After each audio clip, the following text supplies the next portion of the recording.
Amin wa bihi nasta'inu ala umuri dunya waddin. Salatu wassalamu ala asrafil anbiya'i wal mursalin. Asyhadu an la ilaha illallah wahdahu la syarikalah wa asyhadu anna Muhammadan abduhu wa rasuluhu alladzi la nabiyya wa la rasula ba'dah. Allahumma shalli wa sallim wa barik ala nabiyyinal karim Muhammadin wa ala alihi wa sahbihi wa man tabi'ahu bi ihsanin ila yaumiddin. Amma ba'du.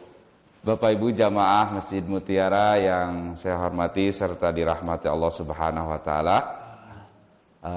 Saya sampaikan terlebih dahulu salam tahiyatul Islam. Assalamualaikum warahmatullahi wabarakatuh. Semoga Bapak Ibu semuanya dalam keadaan sehat walafiat serta berada dalam lindungan Allah Subhanahu wa taala. Alhamdulillah pada subuh Ahad ini kita kembali bisa bersilaturahmi sambil thalabul ilmi. Khususnya saya mungkin ini perdana baru bisa bersilaturahmi lagi dengan bapak-bapak khususnya ya. Kalau dengan ibu-ibunya alhamdulillah setiap Selasa pagi kita sudah rutin pelajaran hadis dan bahasa Arab. Tapi dengan bapak-bapak mungkin saya baru perdana lagi bisa silaturahmi khususnya pada Ahad subuh ini. Mudah-mudahan silaturahmi kita ini tercatat di sisi Allah sebagai amal solih, amal kebaikan bagi kita semua. Alhamdulillah Allah Subhanahu wa taala juga masih memberikan berbagai kenikmatannya kepada kita semua. Yang paling utama nikmat iman, nikmat Islam yang masih berada terpatri di dalam hati sanubari kita sebagai akidah kita, sebagai keyakinan, sebagai pedoman hidup dan kehidupan kita. Mudah-mudahan dengan adanya nikmat iman dan Islam yang masih ada di dalam dada kita mampu membuat kita menjadi pribadi-pribadi muslim yang berserah diri kepada Allah, yang senantiasa mentaati segala perintah dan larangan yang Allah berikan kepada kita semua. Salawat serta salam juga mudah-mudahan tetap terlimpah curahkan kepada junjungan kita Nabi Muhammad SAW, manusia terbaik di akhir zaman yang setiap tutur kata dan perilakunya menjadi tuntunan, arahan bagi kita semua. Dan insya Allah kita mudah-mudahan termasuk golongan umatnya yang istiqomah ya, mengamalkan sunnah-sunnahnya. Dan mudah-mudahan kita termasuk golongan umatnya yang mendapatkan syafaatnya yaumul akhirat kelak. Amin ya rabbal alamin. Bapak Ibu jamaah sekalian yang saya hormati serta dirahmati Allah Subhanahu wa taala, pada kesempatan Ahad subuh kali ini insyaallah kita akan mempelajari hadis-hadis Rasulullah SAW sambil berusaha mungkin kita nanti mengamalkannya sedikit-sedikit.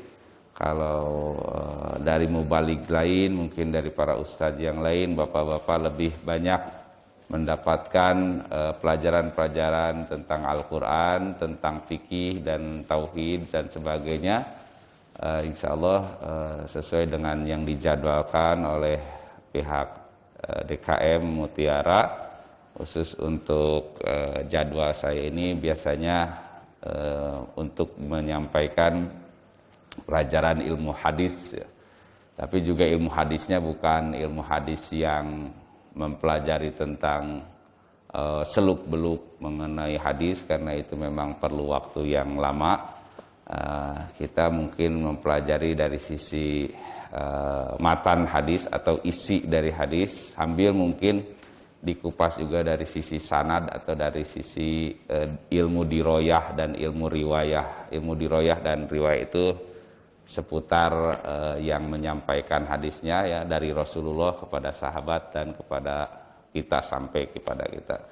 Kita tahu bahwa di antara beberapa hadis-hadis Rasulullah SAW itu tercatat jumlahnya ribuan hadis ya. Meskipun yang mencatat hadisnya bukan para sahabat, bukan nabinya sendiri, tapi di abad setelah generasi sahabat ke sini, yaitu mulai dari generasi tabi'in, itba'ut tabi'in, itu sudah mulai pengkodifikasian pengumpulan hadis, dicatat, dikumpulkan, dibundel, kalau zaman sekarang mungkin dijilid, dibentuk dalam sebuah buku atau kitab hadis. Karena pada zaman Rasulullahnya sendiri, hadis itu belum boleh dituliskan, takutnya dikhawatirkan tercampur dengan ayat-ayat Al-Quran, karena wahyu masih turun, sehingga apa yang Rasul sabdakan, yang Rasul ucapkan, itu kebanyakan zaman dulu adalah misalkan ayat-ayat Al-Quran yang baru turun oleh Nabi disampaikan, diingat, dihafal oleh orang yang mendengar saat itu, para sahabat khususnya, lalu dicatat dengan media yang ala kadarnya sederhana lah. Belum zaman seperti sekarang bisa ditulis di kertas, disimpan dalam bentuk file, ada komputer apalagi sekarang dibentuk lagi dalam bentuk PDF, Microsoft Word, Notepad dan sebagainya. Zaman dulu hanya berupa media untuk tulis menulis itu berupa kulit binatang mungkin yang dijadikan kertasnya ataupun dari pelepah kulit kurma sehingga ya dari sederhana ini, tulisan-tulisan sederhana ini berserakan di mana-mana di tiap orang, tiap sahabat, lalu dikumpulkanlah mungkin pada zaman khususnya Khalifah Umar bin Khattab untuk dijadikan satu kitab, yaitu berupa mushaf ya Al-Quran. Nah, kemudian baru kesininya Al-Quran sudah dicetak sedemikian rupa berbagai jenis dan modelnya. Baru setelah Al-Quran pada zaman Umar bin Khattab tadi dikodifikasikan, kesininya mulai ada penulisan kitab atau hadis-hadis. Yang kita kenal kitab-kitab hadis itu biasanya di kalangan umat Islam itu ada hadis ada kitab hadis yang kita kenal Kutubus Sittah. Kutubus Sittah itu dari bahasa Arab yang berarti kutub, itu jamak dari kata kitab, berarti kitab-kitab. As-Sittah itu artinya 6. Sittatun 6 kan, wahidun, isnain, salasah, arba'ah, khamsah, sittah. Ya, kutubus sittah itu kitab-kitab hadis yang 6, maksudnya 6 penulis atau penghimpun hadis-hadis tersebut.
Ada kitab-kitab hadis lain yang misalkan untuk acuan hidup dan kehidupan kita sebagai pedoman, sebagai kita bisa baca pelajari yang ringkas-ringkas, yang ringan, seperti kitab hadis yang ditulis diimpun oleh Imam An-Nawawi. Imam An-Nawawi ini adalah salah satu murid dari Imam Muslim tadi yang mencatat kitab dalam Sahih Muslim. Nah, Imam An-Nawawi sudah meringkaskannya, mengumpulkannya buat kita beberapa hadis pilihan yang bisa kita amalkan, yang ringan-ringan, yang itu disebutnya kitabnya Riyadhus Shalihin. Mungkin Bapak Ibu juga sering mendengar kitab Riyadhus Shalihin, bahkan sudah banyak versi terjemahannya bahasa Indonesia. Selain itu juga nanti ada dari kitab-kitab yang riwayat Bukhari, riwayat Muslim tadi yang terhimpun juga di dalam kitab Bulughul Maram karena Imam Ibnu Hajar Al-Asqalani yang dipelajari juga di sini di Masjid Mutiara oleh ibu-ibu setiap 2 pekan sekali ya, Selasa pagi. Nah, di antara kitab-kitab hadis tadi yang disebut kitab Bulughul Maram, kita akan mengenal lagi nanti ada bab yang berkenaan dengan akhlak, perilaku, akhlak yang mulia dan sebagainya. Nah, salah satunya adalah pada kesempatan subuh ini kebetulan karena mungkin ibu-ibunya juga tidak membawa kitab Bulughul Maramnya karena memang bukan pelajarannya hari ini, apalagi bapak-bapaknya mungkin. Tapi kalau yang ada di aplikasi handphone bisa Bapak Ibu juga mendownload di Play Store. Nggak tahu kalau di Apple Store atau di iPhone. Kalau di Android di Play Store itu sudah tersedia aplikasi kitab digital Bulughul Maram beserta dengan terjemahannya, mau yang bahasa Indonesia, ada yang pure bahasa Inggris, ada yang bahasa Arab, ada juga yang sudah terjemah bahasa Indonesia. Zaman modern malah sekarang serba dimudahkan, jadi kita tidak usah susah-susah mencari ke Palasari, ke toko buku, ke toko kitab Dahlan di Artista Bandung sana. Sekarang di genggaman tangan kita dengan satu ketikan di Play Store tulis Bulughul Maram itu akan muncul kitab Bulughul Maram. Nah, download hanya beberapa giga, mungkin itu tidak menguras memori HP kita, bisa kita baca setiap saatnya. Karena sama membaca hadis juga itu memiliki keutamaan seperti halnya kita membaca Al-Quran. Karena hadis inilah sumber hukum kedua setelah Al-Quran, bahkan sebagai penjelas dari Al-Quran itu sendiri. Al-Quran itu kadang banyak ayat-ayatnya yang masih global, masih umum, tidak detail. Contohnya ayat Quran yang berbunyi aqimus sholat, dirikanlah sholat. Di ayat tersebut tidak dirinci bagaimana tata cara sholat, kapan waktunya sholat, berapa jumlah rakaatnya, apa saja yang dibaca dalam sholat. Al-Quran hanya menyebutkannya dirikanlah sholat. Nah, kita bisa tahu sholat subuh tadi 2 rakaat, gerakan ruku dan sujudnya, takbiratul ihramnya dari mana? Tidak ada detailnya dari Al-Quran, itu dari hadis. Maka kita pun perlu membaca, mempelajari hadis-hadis yang tadi terdapat di dalam kitab-kitab hadis yang disampaikan oleh Rasulullah SAW. Nah, hadis yang akan kita sampaikan sekarang saya tulis saja, mungkin kalau tidak ada kitabnya untuk ini. Terdapat di dalam kitab Bulughul Maram hadis babul birri wassilah. Hadis salah satu tentang keutamaan berbuat kebaikan dan silaturahmi. Di sini ada hadis yang diterima dari salah seorang sahabat yang bernama Abu Hurairah. Kita tunggu saja sebentar. Kalau ibu-ibu, bapak-bapak nanti ada kitabnya, tinggal dilihat di kitab, tidak usah menuliskan di sini. Tapi ini sekarang mungkin sebagian yang di belakang terutama tidak terlihat, tapi nanti saya bacakan lagi saja. Tentang apa, Ustaz? Tentang babul birri wasilah, tentang kebaikan dan silaturahmi. Itu ada di bab kitab ada ya. Bab tentang kebaikan dan silaturahmi. Hadisnya yang dari Abu Hurairah di Play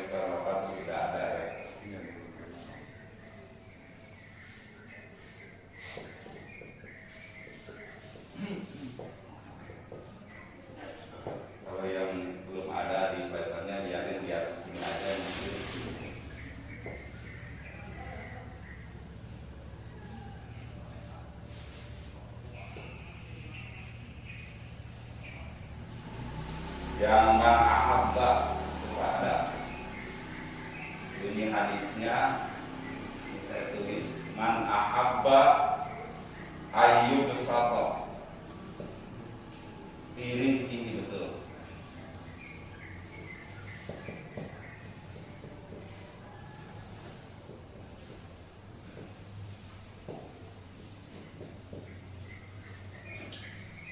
Wa ayun sya'a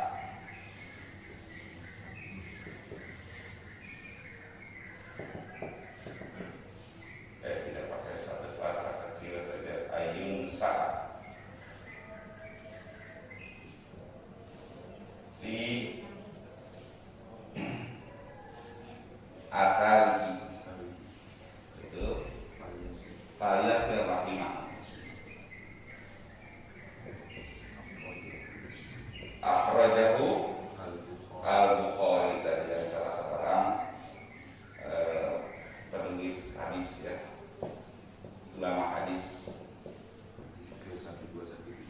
Hadisnya nomor 1217.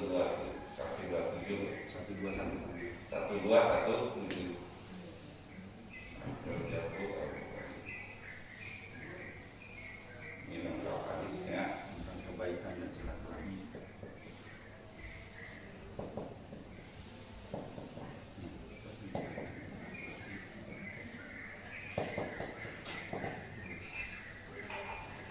Kalau yang belum ada di Playstore-nya bisa lihat apa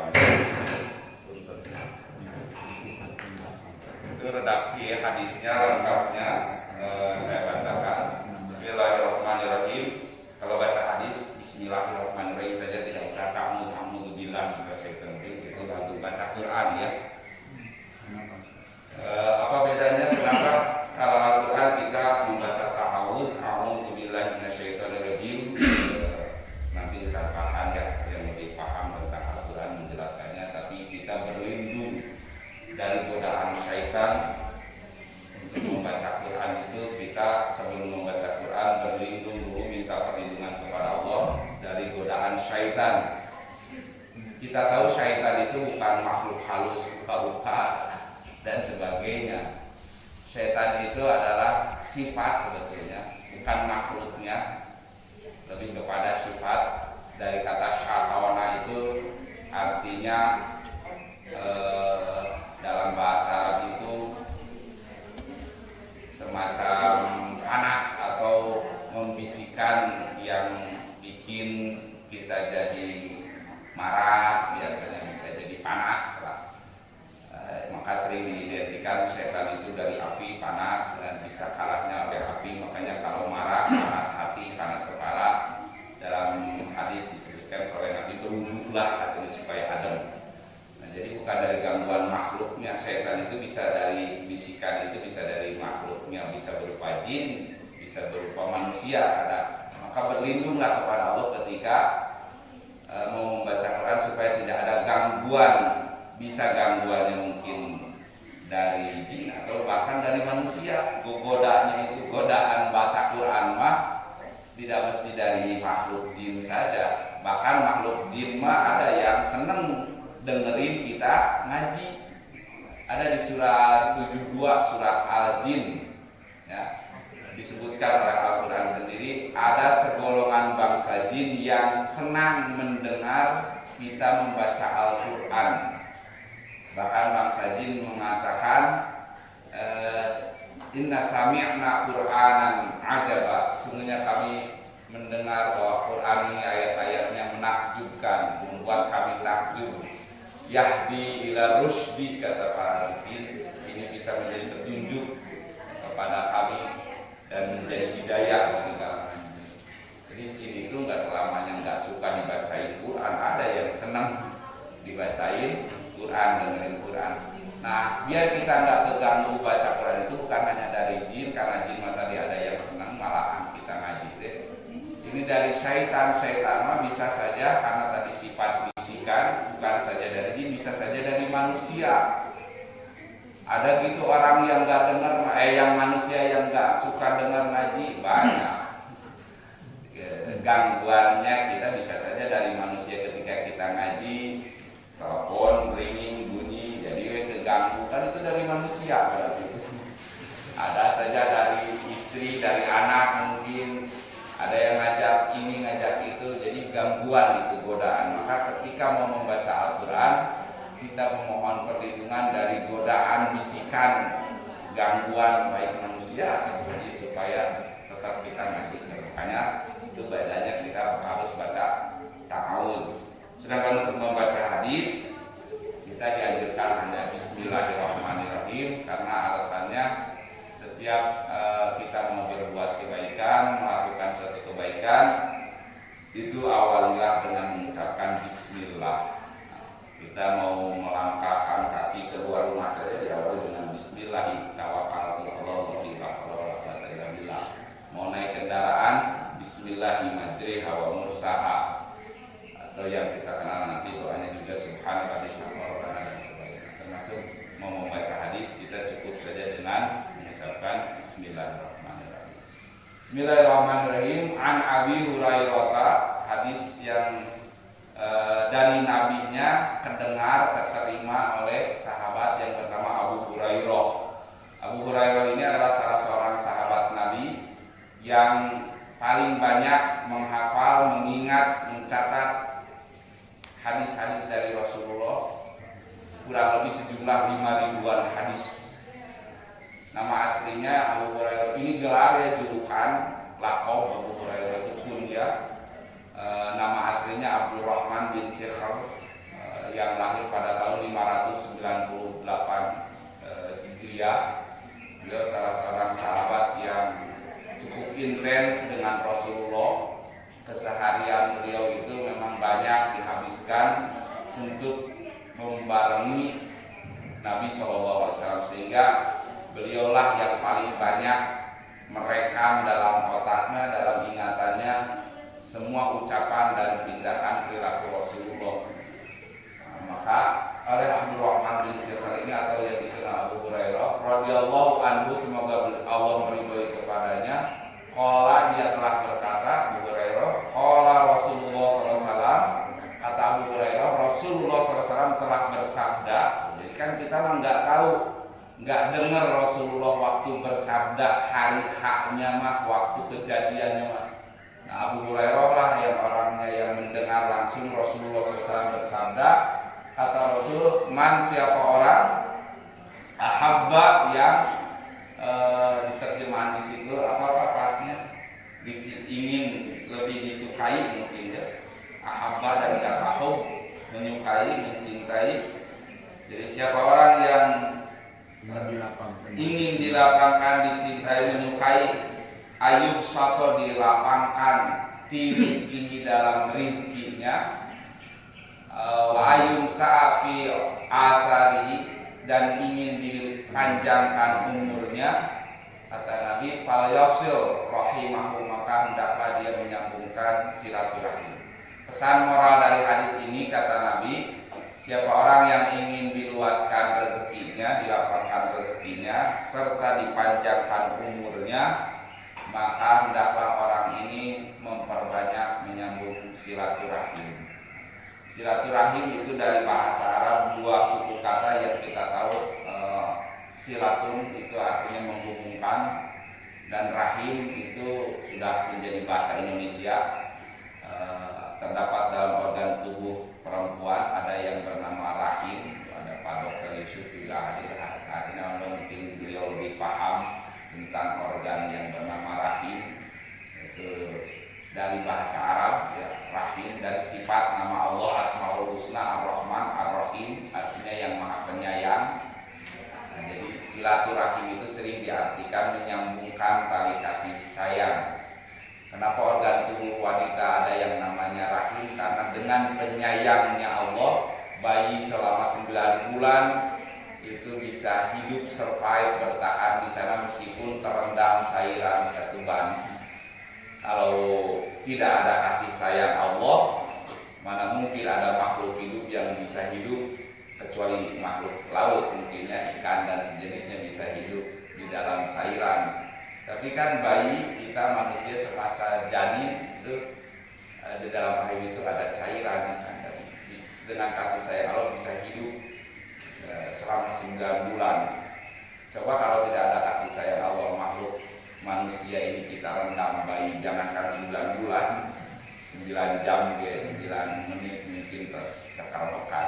Jadi Ar-Rahim ini adalah kasih sayang dari Asmaul Husna, nama Allah yang 99 itu, nama-nama Allah yang bagus, yang indah. Maka siapa orang yang hendak diluangkan, dilapangkan rezekinya, maka hendaklah menghubungkan, menyambungkan tali silaturahim. Ayun sa'a itu dari kata yang sa'a itu grow up, asalnya mah tumbuh, panjang, lama. Jadi orang yang bersilaturahim, rajin menghubungkan silaturahim, kata Nabi, dia akan pertama diluaskan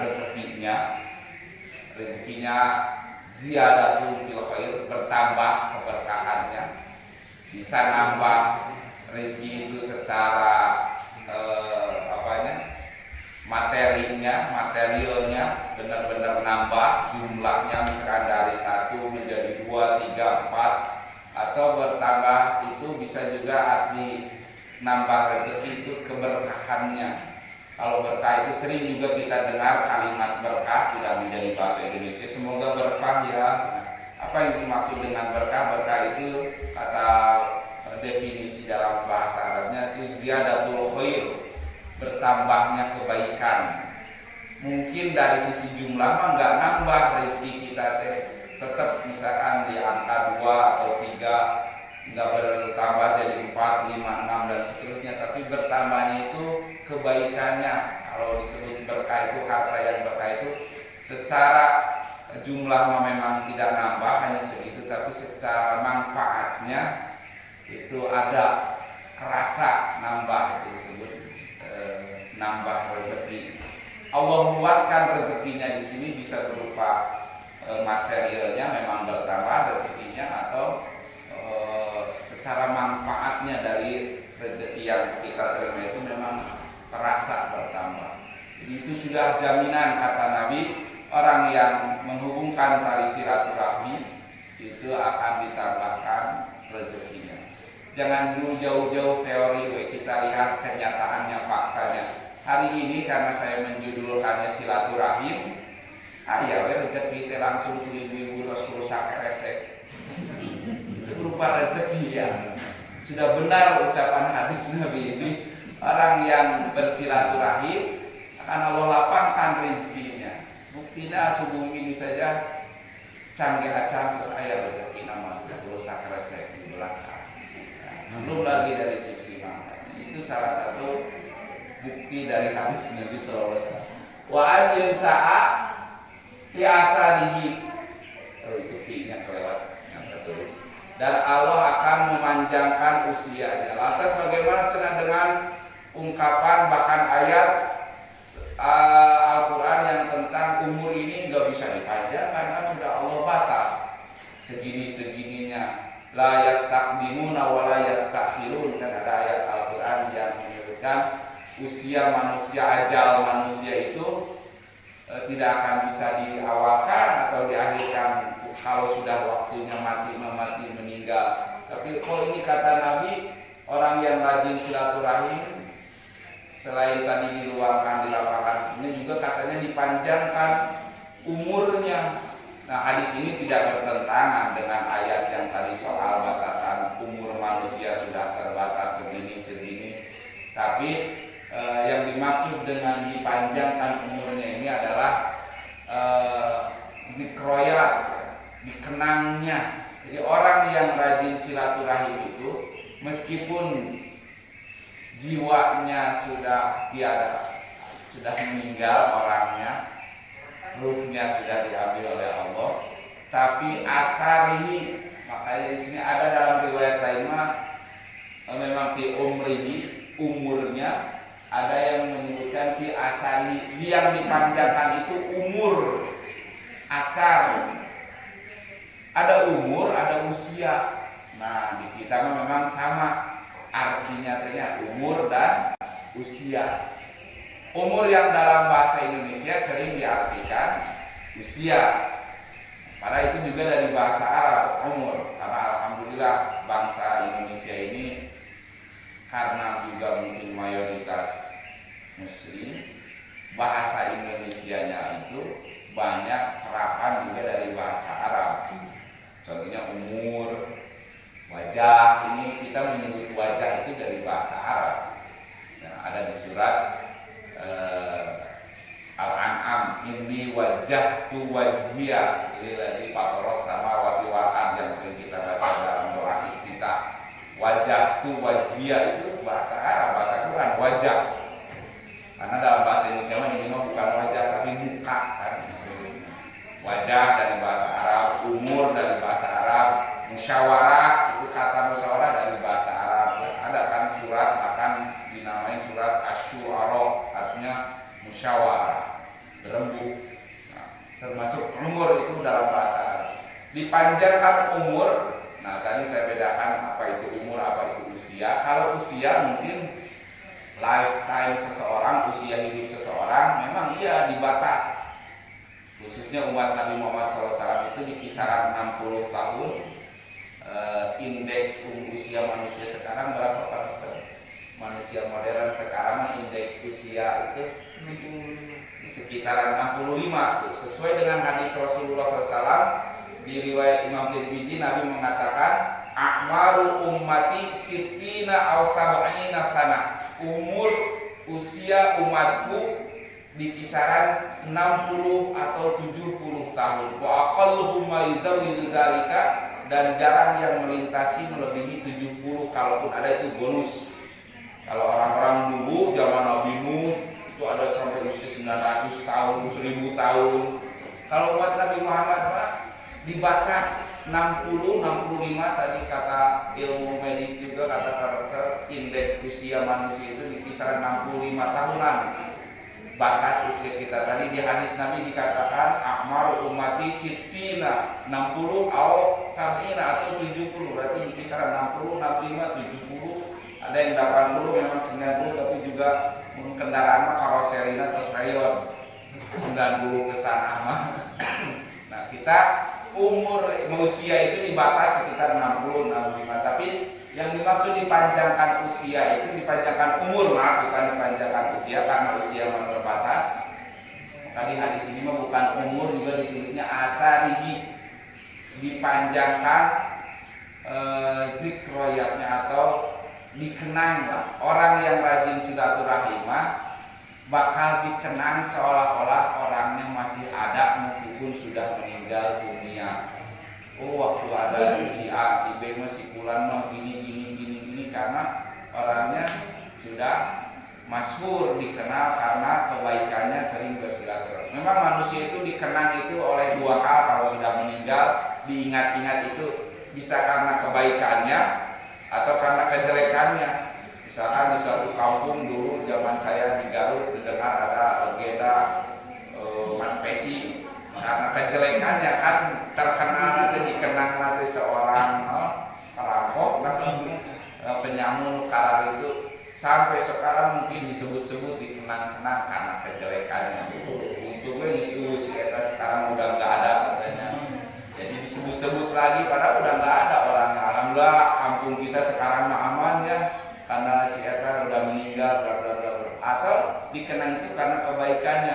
Dulu mah waktu ada si Pak Asep gini jalan ke Barsi misalkan ada Pak Asep mah ini. Nah, jadi itu yang dimaksud dipanjangkan umur itu, kebaikan kita itu disebut-sebut terus dikenang meskipun kitanya sudah tiada. Itulah salah satu manfaat dari silaturahmi, karena saling menjalin hubungan silaturahim, sering kita bersosialisasi, berinteraksi dengan saudara, dengan tetangga, dengan warga, khususnya di wilayah kayak kita di komplek perumahan. Saya yakin pasti ibu bapak di sini terjalin silaturahmi yang sangat bagus. Selain di masjid melalui sholat berjamaah dan pengajian, ada kan kegiatan sosial lain di sini yang sifatnya disebutnya juga sarana sosialisasi atau dalam bahasa Arabnya tadi bersilaturahim atau silaturahmi. Nah, silaturahim tadi karena menghubungkan kasih sayang, arti dalam bahasa Indonesianya. Kalau makna yang lebih luasnya lagi, silatun menghubungkan, ar-rahim itu tadi rahim, organ tubuh yang ada di dalam tubuh wanita, tempat kita waktu bayi berada dan keluarnya pun kita itu semua dari rahim. Maka silaturahim ini bahasa sederhananya mah sebutlah reuni alumni rahim. Jadi kita semua kan alumni rahim, kita semua keluarnya dari rahim. Maka sesama alumni rahim, keluaran dari rahim, kita itu reuni, ngumpul, menghubungkan, kontak lagi, bersosial lagi. Siapapun itu silaturahim tidak mengenal batas, hanya sebatas nasab, sedarah, seketurunan, sekeluarga saja. Jadi tidak dimaknai sempit makna silaturahim itu. Kadang kan digunakan makna silaturahim itu untuk kerabat, saudara, famili, keluarga yang masih senasab. Tapi makna lain luasnya di luar nasab, tidak sedarah, tidak satu famili pun dengan kita, tetap kita dianjurkan silaturahim. Kenapa? Karena kita seluruh manusia ini semuanya alumni rahim. Jadi nanti makanya dalam ajaran Islam ada yang disebut persaudaraan itu karena sedarahnya, ada yang persaudaraan senasab dia karena garis keturunan, adik, kakak, paman, tante, uak dan sebagainya. Itu persaudaraan yang senasab karena garis keturunan. Yang disebut nanti persaudaraan senasab ini ya secara kekeluargaan gitu. Ada juga persaudaraan dalam Islam itu karena ikatan pernikahan. Asalnya mah tidak sedarah, tidak seketurunan, tidak seperti hanya tadi adik, kakak, om, tante, tua, itu mah karena dari garis keturunan. Nah ada yang persaudaraan itu karena dari jalur pernikahan, besan, mantu, mertua, itu menjadi persaudaraan, tapi karena pertikahan, itu bukan karena keturunan. Ada juga persaudaraan ini karena satu keyakinan, satu ideologi seagama yang sering disebut oleh kita persaudaraan dalam agama, atau yang disebutnya juga misalkan dalam istilah lain kita jadi ikhwan, kita jadi bersaudara.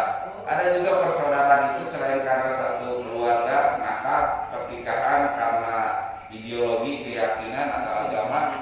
Ada juga yang persaudaraan itu karena satu negara, sama-sama warga negara Indonesia. Itu pun kita bersaudara berarti dengan orang Maluku, lain ras, lain suku, dengan bangsa dengan suku Jawa, Batak, Sunda dan sebagainya. Dari mulai Sabang sampai Merauke itu persaudaraan karena senegara. Nah ada yang lebih global, yang lebih luas, itu persaudaraan karena kita sesama alumni rahim, sesama manusia. Itu persaudaraan yang sifatnya lebih luas, persaudaraan atas dasar sama-sama manusia, humanity. Inilah yang dimaksud dengan kita harus menyambung silaturahim itu, bukan hanya karena dengan saudara, senasab, sedarah, bukan silaturahmi itu sebatas dengan saudara yang karena ada pernikahan tadi, silaturahim itu ke mertua, ke besan, ke mantu, bukan hanya silaturahim sebangsa dan setanah air saja, persaudaraan satu negara, persaudaraan satu ideologi, keyakinan, tidak hanya dengan umat Islam dan umat Islam saja.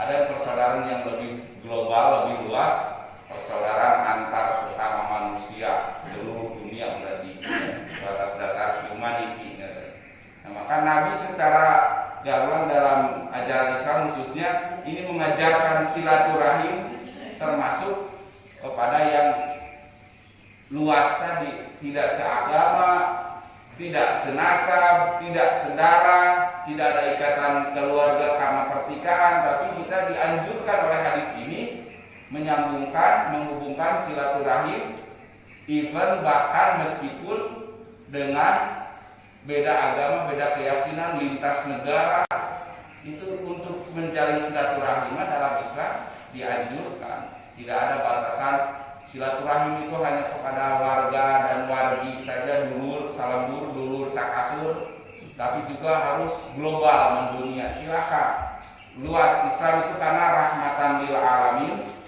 ya, membawa rahmat kesejahteraan bagi seluruh alam semesta. Jadi misi Islam itu memang membawa kedamaian, membawa rahmat lil alamin bagi seluruh semesta, seluruh umat manusia. Bahkan bukan manusia saja, kalau menyebut konteks rahmatan lil alamin, menjadi membawa kedamaian untuk semesta. Yang namanya alam semesta kan penghuninya bukan hanya manusia. Berarti dengan adanya ajaran Islam itu bisa membawa kedamaian bukan hanya ke manusia, untuk kepada makhluk yang lain pun tidak merusak. Berarti ke lingkungan, binatang, tumbuh-tumbuhan, lingkungan, ekosistem dan sebagainya. Maka luas sekali kalau dijabarkan, meskipun hadisnya masih singkat. Siapa orang yang ingin diluaskan rezekinya dan dikenang-kenang, disebut-sebut kebaikannya, kasayannya, hubungkanlah silaturahmi kepada seluruh all mankind, seluruh umat manusia. Karena tadi kita bersaudara itu bukan sebatas hanya sedarah saja, senasab, garis keturunan, ibu, bapak, adik, dan sebagainya. Bukan hanya saudara sekeyakinan, ideologi, ataupun sekasat negara saja, lintas negara, lintas akidah pun, lintas agama. Tapi nanti kalau dalam keyakinan itu lintas agama, tidak ada kompromi, tidak ada kolaborasi, tidak ada kerjasama. Yang namanya toleransi itu kita dengan yang lain keyakinan sama-sama menghormati. Mereka mau Natalan silakan, kita tidak melarangnya. Itu yang disebut toleransi. Ya, tapi silaturahmi itu meskipun dengan yang lintas keyakinan pun dianjurkan dalam Islam. Bahkan kita justru harus yang mengawali, mencontohkan akhlak silaturahmi ini kepada siapapun, ya, beda golongan, beda ras, beda keyakinan dan sebagainya. Akhrajahu al-Bukhari, hadis ini riwayat Imam Bukhari tadi yang saya sebutkan.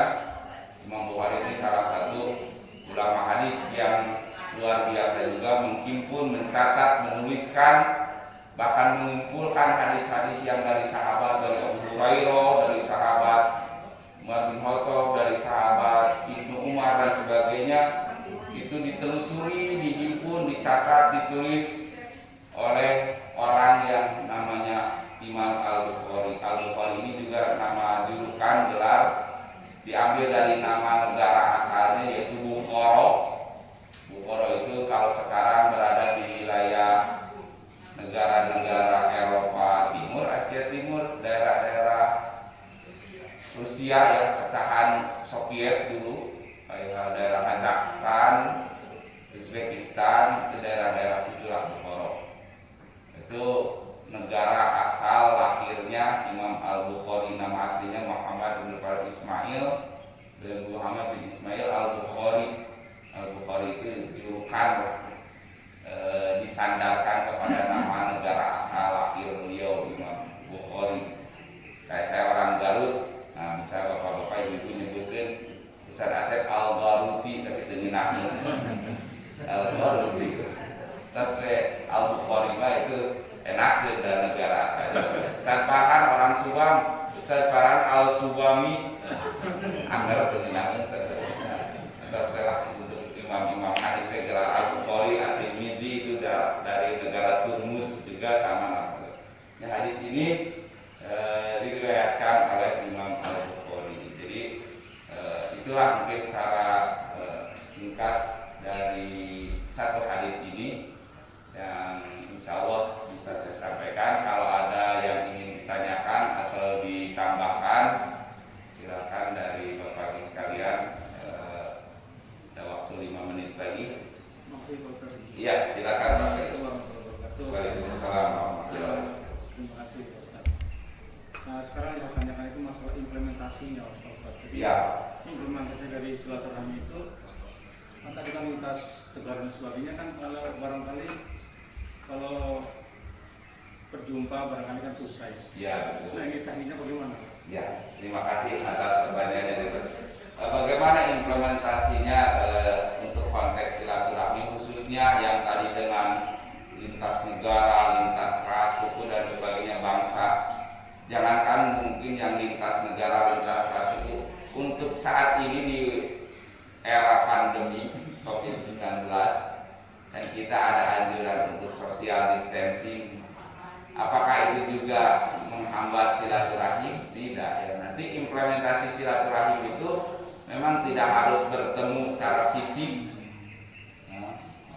Jangankan dengan yang lintas negara, kan sekarang yang satu komplek pun dibatasi kalau fisik untuk ketemu, dan sekalinya kumpul ketemu juga tuh kayak sekarang dijarakin, nggak kayak biasanya.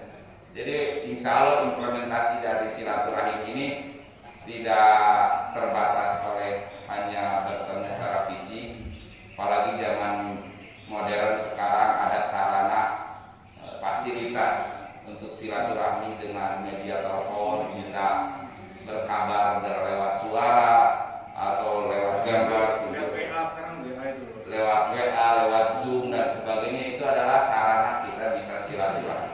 Bisa, jadi tidak mesti hanya ketemu fisik. Kalau dulu ya silaturahim itu identiknya dengan kunjung mengunjungi, disebutnya silaturahim. Kayak orang-orang Indonesia punya tradisi mudik, alasannya itu mau silaturahim ke orang tua, ke tetangga, ke saudara di kampung halaman. Padahal kan nggak mesti berangkat ke kampung mudik pun silaturahim masih bisa. Apalagi zaman sekarang tadi ada media telepon, media sosial dan lain sebagainya. Nah, untuk yang dengan lintas negara, lintas ras itu, saya yakin bapak-bapak juga sudah paham tahu cara-cara bersilaturahim yang untuk konteks sekarang di era pandemi khususnya, gimana agar kita tetap bersilaturahim padahal ada anjuran kita social distancing. Ya kita salah satunya pengajian ini meskipun seminggu sekali ini adalah menjadikan sarana silaturahim, ketemu kangen dengan warga, dengan tetangga. Selama ini mungkin di rumah saja, alhamdulillah dengan pengajian ini meskipun tetap kita memperhatikan standar protokol kesehatan, minimalnya kan kita masih bisa silaturahim seperti ini. Itu mungkin Pak, saya mudah-mudahan jawabannya tidak puas supaya bertanya lagi atau mengkaji lagi kepada yang lebih paham. Ada lagi sekarang? Saya kira cukup ya, sudah jam 6 pagi. Bapak Ibu juga masih ada jadwal kegiatan lain. Sekaplah 1 jam silaturahim saja ya. Sekarang anggap saja untuk subuh ini saya niatkan sebagai silaturahim saja, bukan sebagai pengajian. Kalaupun ada ilmu, mudah-mudahan itu jadi ilmu buat ibu bapak sekalian. Kalaupun tidak menjadi ilmu, apa yang saya sampaikan tidak ada ilmunya atau minimalnya mudah-mudahan ini menjadi sarana silaturahim kita, menjadi amal kebaikan bagi kita semua. Amin ya rabbal alamin. Terima kasih atas segala perhatian dan pertanyaannya. Mohon maaf pasti banyak kekurangan atau kesalahan dalam kata-kata ataupun dalam penyampaiannya, mohon dimaafkan. Hanya Allah yang maha sempurna, kita semua tidak luput dari kesalahan. Oleh karena itu mari kita memohon ampun kepada Allah Subhanahu wa taala atas salah-salah kita, baik ucap, langkah, tindakan, perbuatan kita disengaja ataupun tidak disengaja. Mudah-mudahan Allah mengampuni dan memaafkan salah-salah kita. Amin ya rabbal alamin. Dengan sama-sama membaca doa kifaratul majelis. Subhanaka Allahumma wa bihamdika asyhadu